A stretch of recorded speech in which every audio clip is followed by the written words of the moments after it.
Dastorkon üstündöbü, aş toydobу, kayda bolбосун адамдардын өз ара сүйлөшкөн ой толгоосу, аңгеме маегинин багыты, маңызы, ошол элдин аң сезими түшүнүгү кандай? Канчалык даражада экендигин даана билдирет эмеспи? Айыл адамын ушул өңүттөн аңдасак, негизинен мансаптык мааниде көп сүйлөшөрү назар салган адамга даана эле сезилет. Баланча чоң кызматка көтөрүлөт экен, тигил жакында түшөт экен, анын ордун чоңдун бир тууганы ээлейт экен деген сөздөр көп жолугат. Анан кимдир бирөө жөнүндө узун маек куруу. Дегеле айылдыктар бирөө жөнүндө сөз кылууга аябай уста. Анын кемчилигин талдоого, ал жөнүндө ушактоого, учуру келсе аны маскаралап тууроого, ал эми ошол эле учурда өзүнүн кемчилиги жөнүндө бир да сөз айтууга мүмкүнчүлүк таппай, бир аз чоркообураак дешет. Жогоруда айтылган сөздөрдүн бардыгы мына ушул айылдыктардын бош убакытта бекеринен отуруп чыгарган сөздөрүнө көнүккөн көздөн улам алынган таасир болсо керек. Бош убакыт демекчи адамдар тараптан өнүктүрүү үчүн чечкиндүү кызмат өтөп жаткан кылымда жашап, анын кадырын түшүндүрүү баскычында отурушубуз ар бирибиздин намысыбызды козгоп, ишкердүү аракетке кетире турган жагдайбы же жөн эле бекерчиликпи? Мунун баардыгын бүгүнкү көрсөтүүнүн жүрүшүндө дагы бир ирет байкаганга аракет кылалы.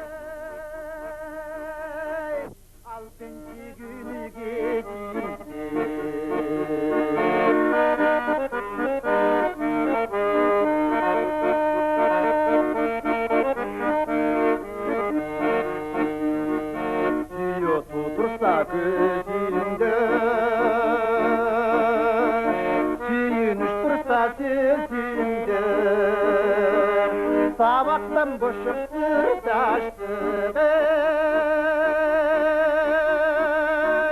altıncı günü geçildi.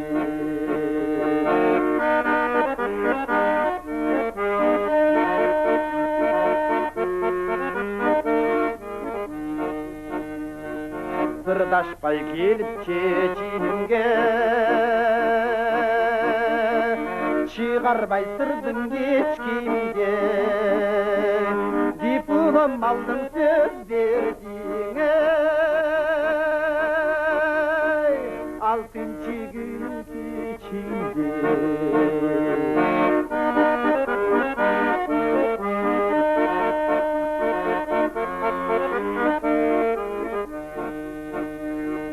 Ertelep barsam peşinde Мына ушинтип, урматтуу телекөрүүчүлөр, сиздер күткөн айыл кечтери программасы жана анын чакан чыгармачылык тобу бүгүн Кыргыздын Бермети болгон дагы бир жеринде отурабыз. Тагыраак айтканда, Ысык Ата районуна караштуу Карагайлуу булак айылында. Анда көрсөтүүнүн аягына чейин биз менен болуңуздар. Өзүңүздөр көрүп турган 5-тин төрүндө болгон жер мына ушул менин артымда отурган эл ушул айылдын тургундары. Анда бүгүн бизге берилген убакыттан пайдаланып, уруксат берсеңиздер, ушул эмне деген эл, эмне деген көйгөйү бар, эмне деген жашоо менен жашап жаткандыгын сиздер менен чогуу күбө бололу. Атыңдан айланайын ата жок. Урматтуу аксакалдар, биринчиден сиздерге чоң рахмат. Башында айтып кетейин, биздин көрсөтүүгө ошо келип чогулуп маек курал деген биздин чакырыкка кайрылганыңыздарга. Эми мен сөздү көбөйтпөй, биринчи суроомду ушул сиздердин айылдын тарыхы жөнүндө баштасам. Жана айылдын аксакалы ким деп сураганда, Асан Алата сизди айтты окшойт. Кана өзүңүз айылдын тарыхы жөнүндө бир айтып кетсеңиз. Карайлак элибизде өсү башынан биздин Солтонун жери. Солтонун жеринде жашап биздин ата-бабабыз ушул жерге көп жылдары көрүстөнүн төө менен ат менен тетияктан бери күнтү улту чаа деп коет. Чаанын тукумдары таг жерге келип коюшкан. Бул жер өсү жакшы жер. Эң башкысы Ысык Атанын бели. Ушул жерден атсаң, эртең менен бастырса түштө тулсамызда болот, ашып. Миң жылкы деген жер бар. Бул да эчки текенин кээни. Бер жакта бала бартак, чоң бартак дегени бар. Тетиякта туюк булак деген эле бар. Анан жанагы бу Курманбектин атасы Мамырдын тамы деген илгери там салган экен. Ал өсө касиеттүү киши экен. Өйдө өткөн киши үшүбөй артадан жагып тамак кылып антип кескин десе экен. Ошо тамды кийин жагында ээн баш балдар бушултады. Bizim atamız, son atamızın atası da Soruk деген kişi mergençi kişi olgun eken. Al bugünü kuv жүрüp bala saldırıp bir. Kuv жүрüp. Anan jengaylağı жүрсөken ошол таманы соған çoğu tesilip geçse kök menen köktü olsa eken. Mına mamınday kişi eken da. Anın ana 5 balası var bolçu. Töpü, Beleke, Bekeş, Mamur degen. Anam Belekeşi balban boldu çıkan emede. Balbanға düşüp. Жана башында айтпадыңыздарбы? Ошо bir эле мергенчи bir айылды кыштан алып чыгып кетчүлөр деп. Сөз ошондо болуп атат да. Азыр да мына ушундай ынтымакчылык барбы? Азыр да мына ушундай элдин башына күн түшкөндө ошо элди багып кетчү балдар барбы? Ошолордун тарбиясы ошо айылдан кандай чыкты? Же балким азыр жана өзүңүздөр айтып аткандай атып алса энесине да бербей базарга көтөрүп кетет деп аттыңыздарбы? Же ошого айланып калдыбы? Мына ошол жөнүндө сурайлы деп атабыз. Удай бейилди алып бара жатыр да. Акча да эле калды. Бу күн өткөн сайын билбей калды. Күн өтүп атат, илгеркилер мамынча күнүм өтүп кетти, ыйлашпы экен. Биздики ма күн өтүп кетсе, айлык алсак жетпесе айлык жок. Эчтеке жок, ушу Мисалы биздики ушул биздин айыл өкмөтүбүздө мондай заман кыйын болгону менен азыр бирөөнүн үйүнө барса, кичинекей бир үзүм нан сураса дагы кайрылышат. Акчам жок эле мындай кылып койчу десе, анысы мага жардам берет. Ушундай эмелер көп да. Мисалы шаарда, могул ылдый жакта талаадагы айылдарда андай уже жашоо кыйын. Кээ бирөө даже азыр мына бизде мен азыр көрүп жүрөбүз, эл аралап элдин арасында жүрөбүз. Кээ бирөө ушундай убакыттар болот. Өзүнүн уюнун сүтү жетпейт. Базарга апарып бирдем алып келейин деп. Карызга кашынысынан сурайт, бүгүнкү сүтүм берип тур, эртеңкисин меникин аласың берет. Бири-бирин түшүнүп оокат кылып атат. Мисалы андайды шаарда, мисалы ылдыйкы талаа колхоздорунда андай десек, жок, алар бүгүн менин өзүм бизнесим бар, өзүм акчам күйөт деме деп, кичине аксакалдарым баягы мурункудай эле болсо экен деп атат. Жок, баягы жашоо шарты эме болуп, бирок болбой эле ушу тоо кыркасындагы биздики анын үстүнө биздин айыл өкмөттө 90,9 бүт ушу жергиликтүү калк. Анан кийин көп деле андай акчага кызыгып, могу особенно бизге сөз тийип атат, ушу жаш муундар моундай деп. Андай деле болуп кете элек. Айыл ичи ынтымак жагынан алдыга чыгарбайт го деп ойлойм башка элдерди. Анткени мына ушул жерде келе атабыз, бирине бири өтө жамандык кылган, же болбосо бирине бири өтө кара санатайлык кылган мен уккан жокмун.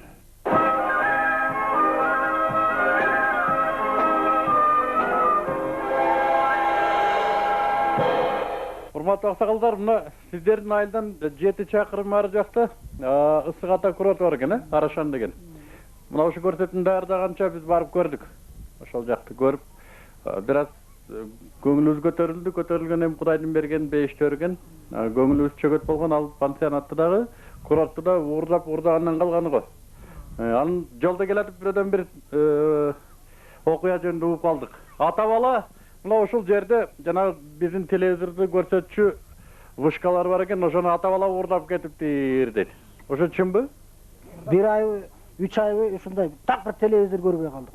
Аны ошол телевизордун жанакы ушу ылдыйкы айылдан келген койчулар экен, ошолор уурдап кетиптир ата бала дейт. Аны милицияга берип, анан аны суралып аткан, ошодон 3 айдан бери биз жанакы эмени көрбөй калдык. Илгери деле урууларды кандай тарбиялачу ата журтта бизде? Кандай тарбия түрлөрү бар эле? Ушу билгениңиздерди айтып берсеңиздер. Мына бизде кошуна айыл Тогузбак деген айыл бар. Мен ошол жака бир жумуштап көчүп барып ошол жерде жашап калдым, 10 жыл жашап келдим. Эми бул айылдын касиеттүүлүгү дагы өзүнчө аябай жакшы.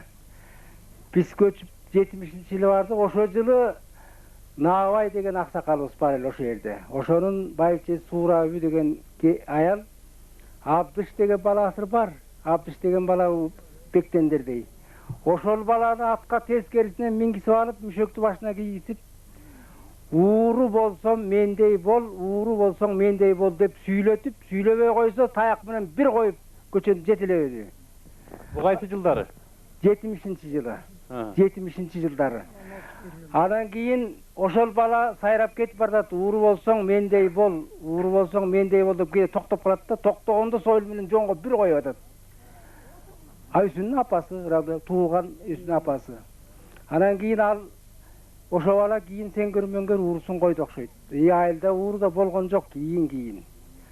Илгери шал ууру экен, чоң ууру. Баласы экөө жашап, анан кийин эс аш жок болгону ушун айткан экен, ай балам, баланча кемпедимир кызыл уй бар. Ошону уурдап келбейсиңби? Жейли дептир. Кой уурдабайм дейт. Жок, уурда. Акыш менен эмне жейбиз? Мен деги чыкпай калдым дейт. Бала ары ойлоп бери ойлоп туруп, болуп тур ата, сен үйдөн чыкпа. Мен уурдап келейин дейт, анан барат.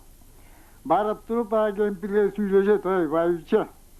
Уюң канча турат, сатасыңбы? Кызыры калыпты же боосу алып берейин дейт.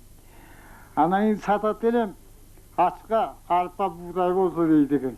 Болуп тур. Мен буудайыңды кечинде алып келем. Сен үйдөн чыкпа, күйгүмдү алам, күндүз албай. Күйгүмдү алып кетем үйүмө, анан өзүм иштейм дейт.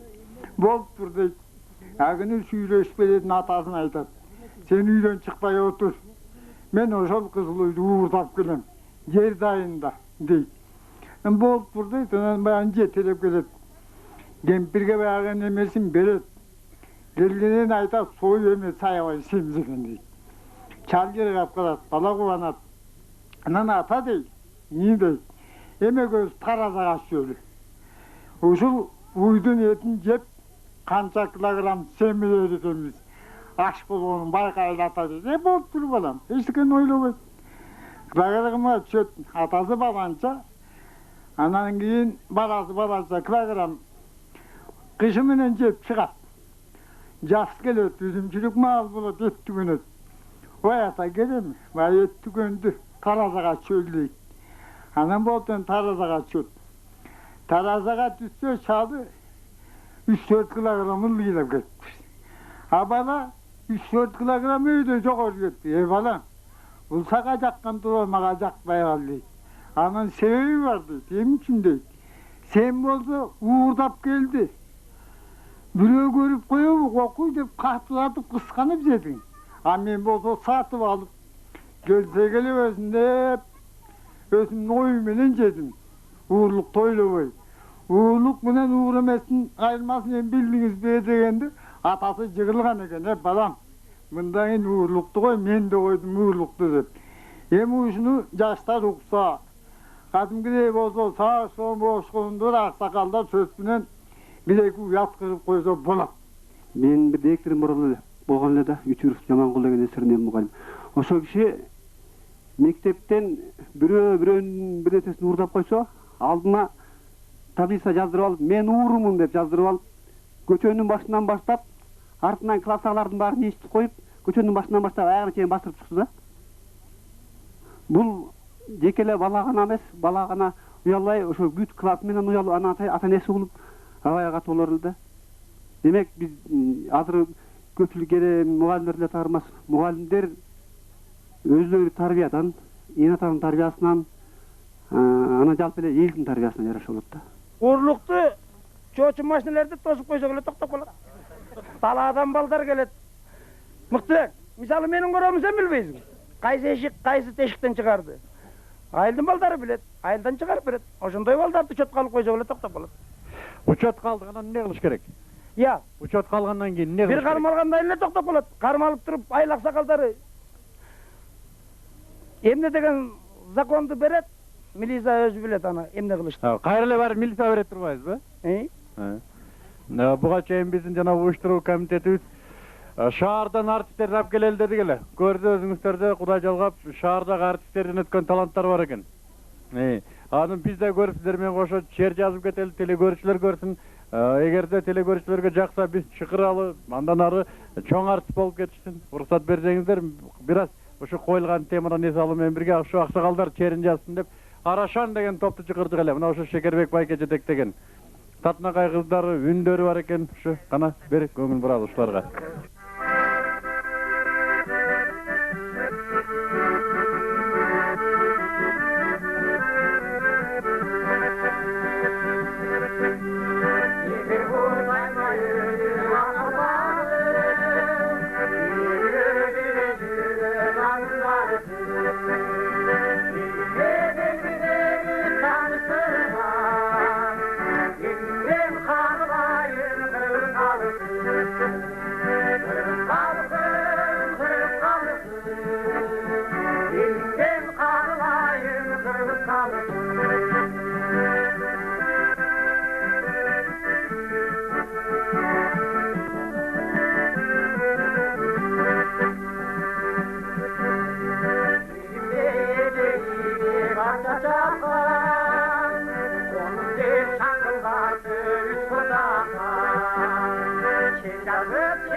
Рахмат Арашан тауына, рахмат, урматтуу өнерпаздар. Маекти уланталы. Силердин айлаңарда урматтуу аксакалдар, мындай бир аксакалдар соту деген барбы? Биздин практикада негизи аксакалдар сотторунун жобосу 96-жылдан бери 97-жылдан бери иштеп атат. Бизде айыл өкмөтү боюнча Сейд Ахматов Ашым деген аксакал иштейт. Өзүнүн былтыркы 1 жылдык эмесине меткана караганда 47 кылмыш иштерди караган. Анын ичинде жанагындай тоок урдагандар бар, бири-бири менен мушташып түшкөндөр бар, арык кичинекей бир арыкты талашып урушкандар бар. Ушул иши кылып майда чүйдө жанагынын баардын айылда кызы чуунун баарын эле сот иштери карабайт экен аны. Мисалы милиция, сот, аны ошолордун баарын майда чүйдөлөрдүн баарына карайт. Өзүнүн административный штрафтары бар. Жанагындай даже сот аксакалдын ичинде бизде мен өзүм ар бир заседаниясында катышам. Бир семья бири-бири менен урушуп ажырашабыз дегенге чейин болгон. Керек болсо аксакал болуп калган, эметип калган кишилер жанагындай эки бөлөк динге кетип калып, андайларды сот аксакалдын негизи жобосунда көп өзүнүн берилген укугу. Анан ушуну биздин өзүбүздүн аксакалдар негизи колдонбой атышат да. Бенде аксакалдардын өзүнүн инициативасын, өзүнүн момдой эмесин проявлять этсе, көп эле укуктары бар. Анан баарын эле бенде мен түшүнүп турам, биздин аксакалдар баардын эле мына мисалы могу Карагай булак айылын бир эле айылдын алсам, мындай айылдарда мен 11 айыл айтып атпайм. Баары эле ушундай 100 түтүн ашып кетсе 120 түтүн, калгандары мындан ылдый 50-60 түтүндөн. Анан баары эле бири-бирине же бир тууган, же тайке жээн, же куда сөөк. Анан жаман көрүнгүсү келбейт. Муну ачыгын айтып коюш керек аксакалдар, силер жаман көрбөгүлө.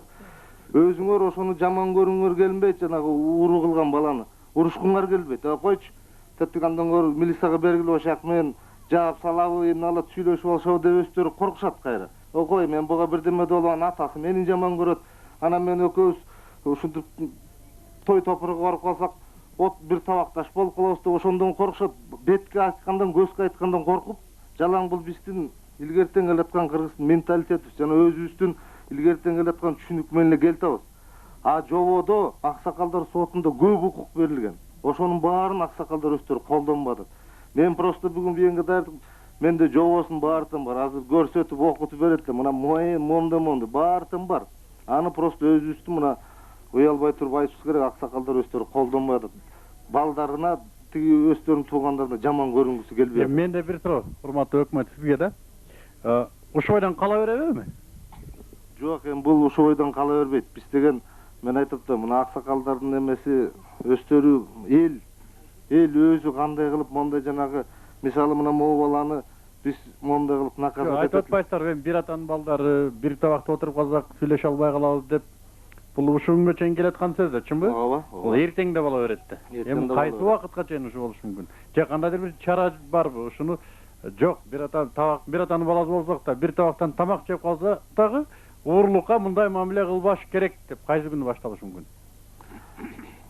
Бул күн башталышы мүмкүн, эртең бүрсү күнү деп мен айта албайм. Качан уже кыйналып такыр уже Элдин баары ууру болуп бүткөндө.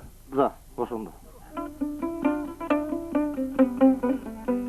Кайраттуу карыса дагы жаштай, кайратсыз жаш болсо да карыдай. Мына көрдүңөрбү, жана мен кечирип коесуздар, мен жеке байкоомдо бул айылдын аксакалдарына караганда жаштар активдүү экен. Сиздерге караганда ойлору жүйөлүү. Сиздер отурасыздар, туура деп. Айтыңыздар оюңуздарды, да, мүмкүнчүлүк берилип атат. Ушу айтып аткан туура эмеспи? Эмне кылыш керек? Мен айтайын. Мына айыл болгондон кийин акбыз тасабыз деген болбойт. Ууру болот. Уурусу жок кыргыз айыл жок менимче. Ошол ууру болгондон кийин мына тоог уурдасаң деле ууру, бирөөнүн бири кап каршы көзүн уурдабасаң деле ууру, талада каршы көзүн касып кетсе ада ууруга жатат да. Эми мындан кийин мына мен ушул жерден айткым келип турат. Мына соттун председатели экенмин, ошо соттун председателине байланыштуу мүчөлөрүн да тактап эметип алса, мындан кийин мен мындай деп ойлоймун. Дабыр айтпай жакшы жок, кокустан бир уур чыгып калчу болсо, ошол уурунун шеги билинчи болсо, эми мындай бир документальный деп мага арыз келсин. Анан мен ошондо сунуш кылайын деп ойлоп атам да, сунушумду айтып коеюн. Эгерде ууру чын эле ошо мойнуна алган болсо, мойнуна алдырып койсок, ошону атка мингизбей эле эки аладоң болгон балага атсан эки жагынан карматып туруп, башына кап кийгизип туруп, мындан кийин уурлукту коемун, 7 жолу айттырганга чейин, аркасынан 7 жолу камчы менен чапканга чейин эметип койсок болобу? Эгерде болсо ошондой элдин астында уят өлүмдөн катуу дейт.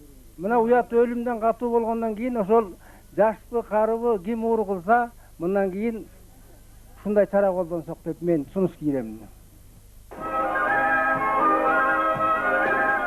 Карынын кебин капка сал.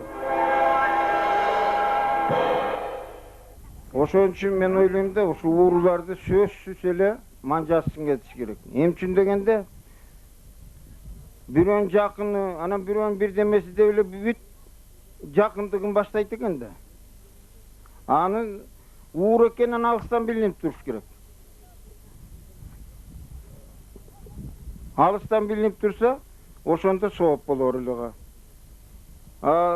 Эми ошо биз мал жоготкон мезгилдерде ушундай бир орус адамдар айтты, Россияда дейт, бизде дейт. Ата бабабыз дейт, ууруну кармап алып туруп эле, өйдө көтөрүп туруп эле куймулча бир чыттап жиберебиз дейт. Болду. Эмне болсо ошо болду. Бизге да эми биз жанагы манжасын кескен оор десек, белги болуп калат десек, биз деле ушундай опут көтпөйбүзбү да. Кармап алып туруп эле эми бул четтире жерге бир чыдаш керек. Киши болсоң киши бол, ит болсоң ит бол деп. Ал инвалид болуп калса, инвалид болуп калса эмнеге ууру кылат? Эмнеге ууру кылат? Тиги кишинин нервini инвалид кылып атат да. Мисалы менин башыман 4 жылкы уурдалды, 5 жылкы уурдалды. 5 жылкы деген азыр эмне деген? Ойлоп көрүңүз. Ууру бул өзү эле бир эле күндө чыга албайт. Бул болсо үйүндөгү тарбиядан, кандай тарбия болот, ошондон болуш керек. Мисалы үчүн атасы менен энеси ошо баласын ууру кылып келгенин көрүп туруп, көрмөксөн болуп калса, ал бала андан дагы уурусун өркүндөтөт. Ал бала ошончолук уурусун өркүндөтпөш үчүн эле ошо жерден эле баласын адегенде тийиш керек. Ууруну биринчи үйдөн тийиш керек. Анан барып туруп анан энеса үйдөн тийиш керек. Анан барып анан айтыш керек. Анан уже ууру көчөгө чыккандан кийин эмне? Бар жерде. Чоңуз, кечирип коесуз, ата энеси өзү ууру болсочу? Эми ууру любой бардык эле бала ууру болуп чыкпайт. Бул энетанын канында болуш керек ууручу. Баягы көзөө көргөнүн кылат, түрткөнүн кылат болуп ошо үйүндөгү тартипте бул ууручу. Биздин айылда деле бар 5-6 кишилер ууру, баары билишет, бирок баары унчугушпайт, көздөрүн жумушат. Мындан 5-6 жыл мурда болгон андай уурулук. Бир кишинин уюн уурдап алышып, анан баары кайра жарашып калышкан. Баары бүт баары көз, анан элдер айтып атат, аксакалдар, колун бутун кескен деп. Анысы эле биздин Кыргызстанда толтуруп инвалидтер. Эми аны калган ууру кылгандарды багып, мен ойлойм, өкмөт деле ага эмете албайт болуш керек. Андан башка чара колдонуш керек. Мисалы үчүн документтери бар, любой жерге азыр документ албайт. Паспортуна жазса болот ууру деп. Кечирип коесуздар, паспортуна кандай? Улуту кыргыз деп ылдыйна. Атайын графа бар да. Кесиби деген жерге ууру. Анан ал жана бир эки жаза алса инвалид ууру деп Эме, уурунун паспортуна оштурат 100 сомго. Элдер уурусун бизде паспортуна жазсын да, паспортсыз эшек албайт да жумушкачы. Үйлөрү, мисалы үчүн биздин айылдагылар үйлөрүнө табличка коюп койсун, бир белгилүү бир 3 жылга же 5 жылга бул үйдө ууру жашайт деп.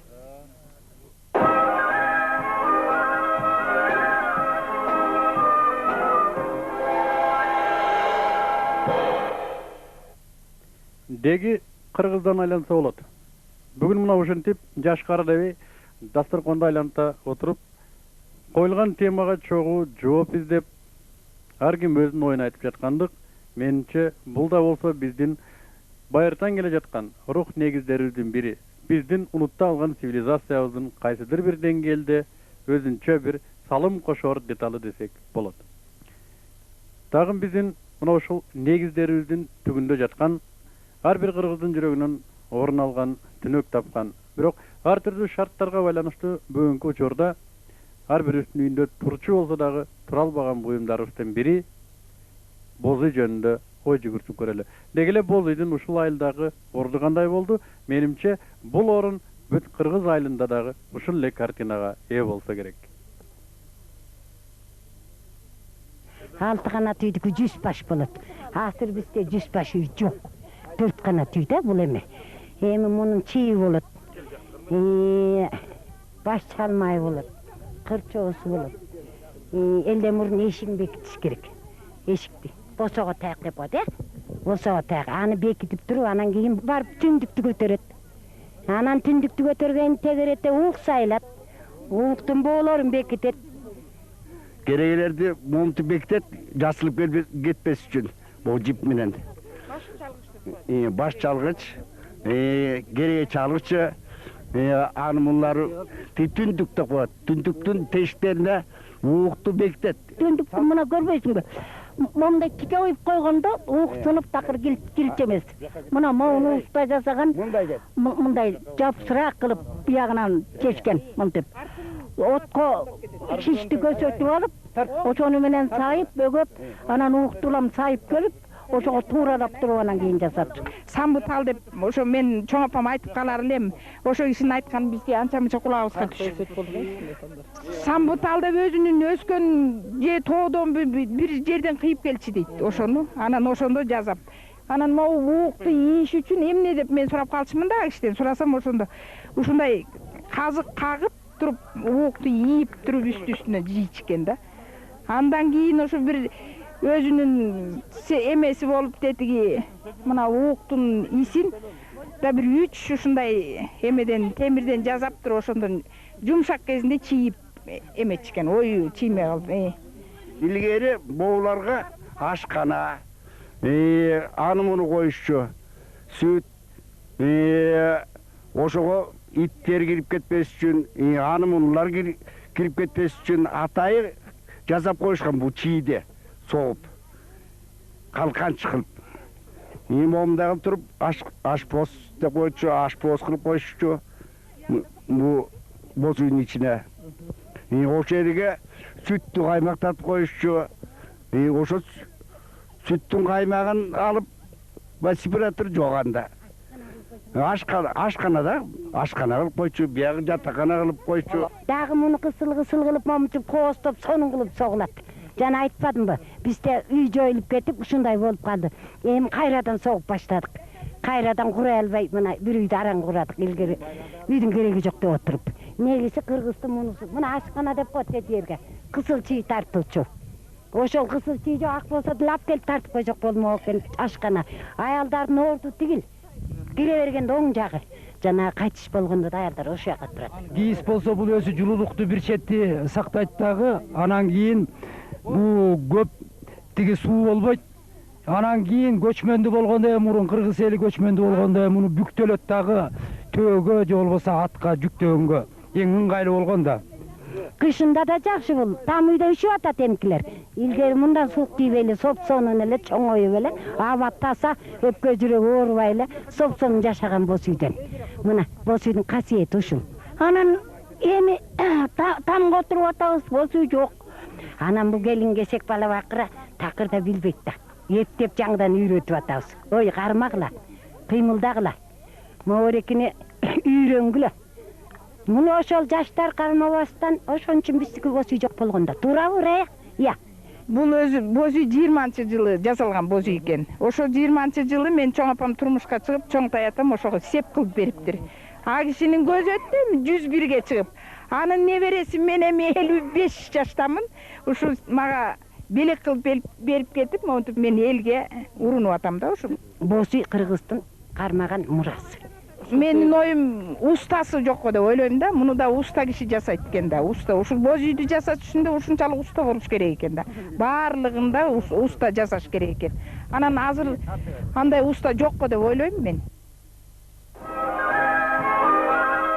Кыргыз жери бейиштин төрү. Силер ушу келгенден бери жериңер жакшы, ушундай экен деп атасыңар. Ушул жакшы жерде турабыз. Ата-бабыбызга, түпкүлүбүзгө рахмат. Ушу жерге көчүрүп келгенине. Анан ушул айылда болгону жүз түтүндөй эле турабыз. Аркы көчө Четиндүү көчөсү, берки Карагай булак көчөсү, Арашан көчөсү. Анан уурулук деген маселе азыр кыйын маселе болуп атат. Бирөөнүн бир уyu бар экен, бирөөнүн бир эчкиси бар экен, же бир кою бар экен. Ошону карайлатып же түн ичинде жайытынан алып кетип атат. Анан ушул жерден уурулар кармалып деле кеткендери болуп атат. Кармалып милицияга барып кайра бачым эле кутулуп кетип атат. Анан эл бу жерден баягы кыргызчылыгын тыштап, ушундай эл чогулуп, ушундай телевидение келип атканда болгондой эле атса болмок. Кыргызчылыгын тыштаса элдер. Анан кийин бу жерден ууруга кандай чара кылсак болот? Эми кармалганда айтып кеткен, кармалгандар болду деп. Бул ууруну камасаң деле чыгат экен. Сабасаң деле чыдайт экен. Андыктан муну уят кылып эле, жолдун ортосуна коюп, желге өткөн жерге коюп, таза эле жалаңачтайбызбы, же кандай кылып эметип туруп ошол жерге бетине түкүрсүн, жаман сөзүн айтсын. Ушундай бир чара кылбаса бул болбогон нерсе болуп кетти. Андан көрөкчө, мына биздин кичинекей айылдан өз таклибим. Агер бирибиз ууру болсо, башына мүшөк киргизип, эки көчөнүн бетине көз үйкөп, бир жетелеп өтөлү. Бир-эки жолу, биринчи жолу. Жетелеп өтүп, анан кийин агайын тууган ата-энесин чакыралы. Баарын могу кандай кылабыз деп анан ата-энеси да сурайт. Баары күнөөлүү болот да. Анда могуреге экинчи жолу муну койсун деп ата-энесин мойнуна коет. Анан болду, анан байкайбыз экинчи жолу башталса, анан бөлөк жасап колдонолду. Мындан катуу. Ошондо бар эл көнө баштайт анан. Кой, көчөдөн болгондо мына мисалы үчүн мени жетелеп көрсө жөнөсө өлмөгөн сыйрагым калат да. Вот бар чын тартип ушул. Бул илгери Петр Первыйдан башталган агайындар. Мен тарыхты көп окуган кишимин. Орусча дагы таза сүйлөйм. Азыр тим эле сөз. Ал тим эле бармагын кесем, колун кесем деп атат. Ал жанагыдай көчө кыдырткан эң жакындарына орусту ууруну кармап алып же хулигандар. Ал балданан экинчи ал көчөдөн жөнөбөй орустар жанагы көчмөндө болгон таушундан калган. Петр Первый өтө катуу болгондо, андан кийин биздин советтин закону катуу болгон. Айылдык аксакал сот деген бул жакшы нерсе экен. Өзүңүздөр бул айылдык совет айтып аткандай чын иштесек көп нерсени бүтүрө турган нерсе экен. Шунун баарын туура талдап, ушул айылдык аксакалдар сот туура чечсе, туура макул болсо, ушул балдарга адегенде жөн эле эчтекесин кеспей эле, эчтеке кылбай эле уят кылган болгонун сескендей чара көрүп, андан кийин болбой баратса, анан ошол чараларды көрсөк деген пикирдемин мен мисалы. Рахмат. Ушу канткенде ууруну биз тыябыз. Мунун баары тең барып келе ушу иман жоктугун болот да. Иман деген бирөөсү ишеним. Бир Алла Таала ишениш керек да, Алла бар деп. Эгер ушу Алла Тааланы корккон болсо, эч ким барбайт бул эмеге. Мына башка өлкөгө барыңызчы, мисалы мен эжем бар. Искирада, Арабияда ушул катышып турат да, коммерция кылып. Анан баягы базарлап жүрсө, базарга барып калат да, анан кийин алтын, сөйкө бар сатып алат да, мындай эле жатат. Анан кийин дүкөнчүсү жок да, анан алтын алып карайт. Анан караса эч ким жок. Кандай кылам муну деп. Анан кыйкырат, ким сатат бер деп. Анан келет да. Анан бул эмне сен мындай чытап койдуңар? Эс таң калат, кандай чытап койдуң? Урдап кетсем болот дейт. Ой, ким урдайт деп таң калат да. Мына карат, алар ушул уур деген билбейт. Мурун деле ушул биздин ата-бабаларыбыз уур деген билчү эмес экен, үйгө эч качан кулпа салчу эмес экен, чынбы? Ачык эле турса экен. Эч кимде уруу жок болчу экен. Ушунун баары келип эле ушул иман жоктон болуп атат да. Биз өзүбүздөн ушу иман кандай иман экенин билбей атпайбыз. Иманыбыз ишеним. Бир Алла Таала бар. Ол Кудай көрүп турат баарын сендер. Ушу Кудайдан коркуу керек. Ошо корккондон кийин бара адам баласы тыйылат. Ансыз тыя албайт. Берди айтып атасыңа колун кесиш керек. Же болбосо тиги уят кылыш керек деп. Уят ушул өзү эгерде имандуу болсо уят ошол болот. Кими иманы болсо ошо уяттуу болот. Иманы жоктон уяты жок болот такыр. Уурулук кылды. Ошол ууру өзү жаза тартыш керек. Ал уурунун артынан анын жубайы, бала чакасы, ата-энеси, керек болсо мамлекет, анан айылы жабыр тартпаш керек. Ал өз түрмөгө отуруп, баяктан балким авторитет болобу, балким аякта берен жакшы жашап калабы, а бияктан жубайы кыйналып атат, балдары кыйналып атат. Аны өкмөт багып, өкмөт кыйналып атат. Өкмөт деген мына ошо сиздердин пенсияңыздар, акчаңыздар, сиздердин салыгыңыздар. Ошол ууруну кайра эле багып атасыздар. Чынбы? Демек, уурлук кылган адам өзү жеке жаза тартыш керек. Мына ошо кандай жаза тартыш керек? Мен ушул суроону дагы телекөрүүчүлөргө берер элем. Мүмкүнчүлүк болсо жазыңыздар, ушул сунушуңуздарды биз кийинки көрсөтүүлөрдө көтөрөлү. Ал эми азыр уруксат берсеңиздер, мына биякта азыр ушу айылга жана 2 койго бата бердиңиздер эле. Койдун эти да даяр болуптур. Шорпосун тарта бергенге уруксат бересиздер. А мен Шекербайкеден кайра суранайын, ушу Арашан тоонун ырчы кыздары, жигиттердин жардамы менен чер жазбы менен бир тамакка даам татууга убакыт табалы. Кана, анда шорпону тарта бердин, өнөрдү көрөлү.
Эмне эле Мыктыбек уурлукка жармашып жатып калды деп айткан телекөрүүчүлөр болушу мүмкүн. Мен буларга да макул болушум мүмкүн. Деги эле мен өзүм да сын пикир айтууга акым бар да. Мен эгер өзүм сын айта турган болсом, айтат элем, урматтуу айыл кечи көрсөтүүсүнүн жамааты, сиздер оорунун кесепети менен күрөшүп жатасыздар. Анын келип чыгуу себебин издеш керек деп. Чын эле, мына ушундай терс көрүнүштөрдүн келип чыгуу кесепети себеби эмнеде? Кесепети менен күрөшкөн менимче бир аз кечирээк болуп калат го.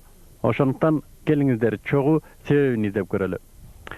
Бул деген сөз бүгүнкү көрсөтүү өз ишин аяктап жатат. Эмики көрсөтүүгө чейин мына ушул мен берген суроого жооп болгон болсо, бизге кабардап салып жиберсеңиздер. Дагы эскертип кетчү нерсе, биздин көрсөтүүгө мына ушул айыл жергесин жакшы билген консультанттар керек. Булар айыл жергесин изилдеген юристтер, экономисттер, саясатчылар, жазуучулар, журналисттер, мына ушул айыл жергесине жардам берем деген инсандар, ошондой эле демөөрчүлөр. Анан айтып кетчү нерсе, урматтуу телекөрүүчүлөр, эгерде кимдир бири биздин айылга келип кеткиле деп чакырса, ал айылда чыныгы биз барып жалпы журтка жайылта турган бир жөрөлгөсү болсо, айта турган сөзү болсо, биз барууга даярбыз. Анда байланышты кармайлы дагы эмки жумага чейин саламатта бололу деп коштошолу.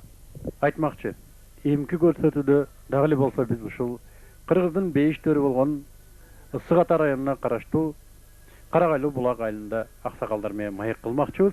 Биздин кудурет берген дасторкондо боло турган маек бул дагы эле болсо ысырапкерчилик жөнүндө болмокчу.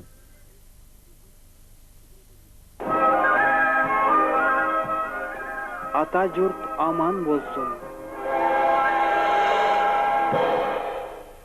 Улуттук каада салттарды, маданиятты, той тоорлордун улуттук өзгөчөлүгүн унутта калган рух негиздерин жандандыруу жана жайылтуу, айыл таланттарынын жалпы элге тааныштырып аларга баа берүү менен бирге бүгүнкү эс алуу маданиятын чагылдыруу, жаштарды кайрымдуулукка, ыймандуулукка, адеп акылакка, сабырдуулукка, момундукка чакыруу, жаштарга той тоорлордо, шаам чөкөт салтанаттарда конок күтүүдө кызмат өтөөнү үйрөтүү. Ал эми көрсөтүүнүн жүрүшүнүн негизги көздөгү болгон азыркы күндөгү абалга кайдыгер карабаган, жүрөгүндө жалыны бар ар бир маселеге кыраандык менен мамиле жасаган, кара кылды как жарган касиети бар бейтанышты тааныштырып, урушканды жараштырып, жарашканды туугандаштырган аксакалдар, айыл ардагерлери, урматтуу ээлер менен рух негизи көйгөй маселеси чогуу чечилмекчи.